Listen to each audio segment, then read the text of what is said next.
throwing the entire chamber into chaos would have been very detrimental for the Electoral College vote and everything else. That was Democratic Representative Pramila Jayapal from Washington State.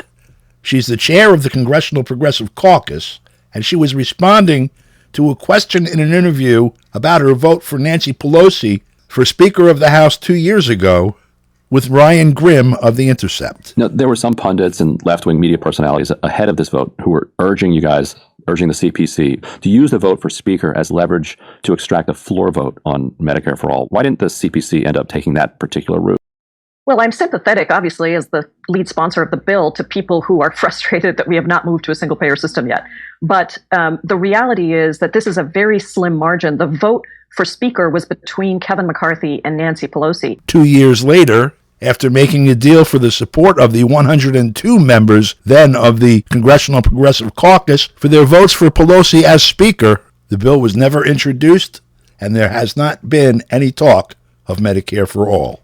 The situation in the House of Representatives is now identical but reversed.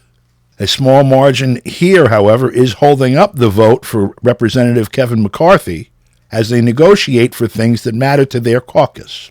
It should be noted that where Jayapal pointed to the margin between McCarthy and Pelosi as being decisive at the time, the margin now between McCarthy and Democrat Hakeem Jeffries is about 1/5 that size.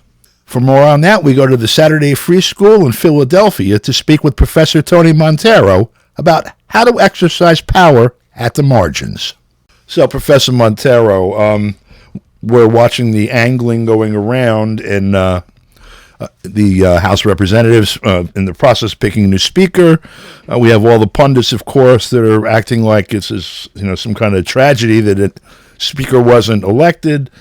This is, in fact, what some people say should have happened 2 years ago with progressives, quote unquote, and the squad, etc., when they gave Pelosi the chair when it was in the same position, more or less.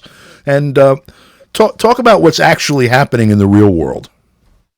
Yeah, it's so interesting that the ruling elite in the mainstream media are acting like something has happened that threatens our system, and I use inverted commas there, threatened our system because, in fact, real politics have broken out. And Right. The ruling elite that is the state, or some call it the deep state or the permanent state, controls both houses of Congress. These are people who, in the majority, vote the way lobbyists and special interest and corporate interests and military and security state interests tell them to vote.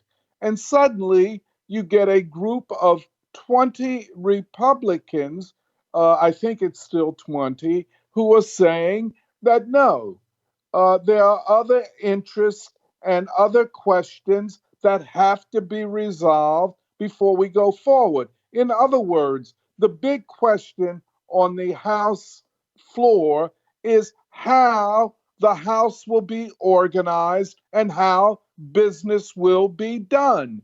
And this is nothing bad. It's the way it should always be. The fact that it is not is not to say that the people who are now doing it are wrong. It is saying that the way business has been conducted for too long has been wrong and has gone against the people and is really an anti-democratic way of doing business. And I guess the great example of this, and part of what the 20 are protesting, is the way this $1.7 trillion bill for funding the government was passed. Nobody debated it. Nobody knew what was in it. And in fact, it turns out that while something over $700 billion was for domestic spending, or at least that's what we're told, over $820 billion went to the military, more for military than for domestic spending. And nobody knew how the deal was cut, why so many Republicans and Democrats who claim to be anti-establishment voted for this. So I'm saying this is a good thing. We're maybe on the cusp of the 12th vote to put Kevin McCarthy as the Speaker of the House. By the way, I don't think he will get it. I think, if I were a betting person, I'd vote against him getting it. I think there are about between 5 and 7 members who say they will never vote for Kevin McCarthy. Now, last thing I would say, there are residual and strong bad feelings towards McCarthy and McConnell, the head Republican in the Senate, for the way they conducted the 2022 congressional and senatorial elections. In other words, they're saying that when it came to that election, it looked like the main thing that was driving the leadership of the House and Senate was to suppress the Trump part of the Republican Party, or what many call the populist part of the Republican Party, or as some in the media, in an attempt to discredit the populist wing of the Republican Party, call it the Putin wing. I call it the peace wing of the Republican Party. There was yesterday on that point a Republican from Montana just finishing his first term named Matt Rosendale, who was basically describing the process that legislation follows through Congress, where it is entirely handled from the top. He said, we have 435 people here. None of us can pass legislation. 3 or 4 people can pass legislation. We don't know what we got elected for. And more importantly, the people that elected us don't know what we got elected for. Right.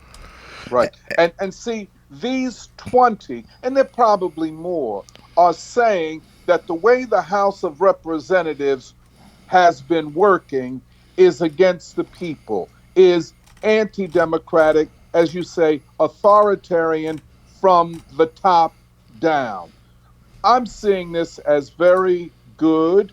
I think it is a necessary shock to the system, which could lead, at least in the framework of the way the House operates, to major changes in the way business is done. And I think one of the big things we should look at is who will be appointed to the Rules Committee of the House of Representatives. And secondly, I don't know that McCarthy has accepted this, but that any member of the House could put forward a resolution to change the Speaker whenever such a person or group of people feel that is necessary. Right. I mean, why shouldn't they be able to do it? But Absolutely. The Constitution does not create a hierarchy among the members of the House. And the other thing is, this would then make the House look more like a multi-party parliamentary system than this two-party authoritarian system. Which, of course, anyone that knows anything about American history knows exactly that's what it was supposed to be. Absolutely. Thank you very much for your insight. We appreciate this very much, Professor Monteiro.